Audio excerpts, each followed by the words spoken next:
ایک قدیم جنگل کے قلب میں فانی آنکھوں سے چھپے ہوئے پریوں کا مک کے مرکز میں انچینٹڈ ایکو کھڑا تھا، ایک صوفیانہ کرسٹل جو زمین کے توازن کی حفاظت کرتے ہوئے ایک تابناک چمک پھیلاتا ہے۔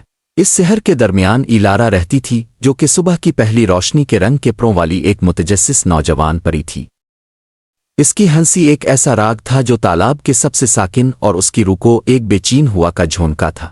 اگرچہ اس کے دن خوشیوں سے بھرے ہوئے تھے، لیکن ایلارا اپنے گھر کی مانوس حدود سے باہر مہم جوئی کی خواہش رکھتی تھی۔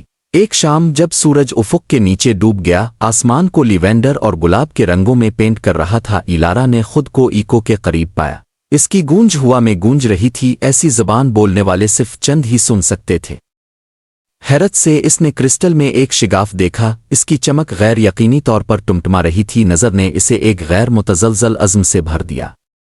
وہ ایکو کو ٹھیک کرے گی اور اس کی چمک کو بحال کرے گی۔ ہوا کی سرگوشیوں سے رہنمائی حاصل کرتے ہوئے ایلارا نے چاندنی کی جھاڑیوں اور ستاروں کی روشنی والی ندیوں کے ذریعے سفر کرتے ہوئے اپنی تلاش شروع کی۔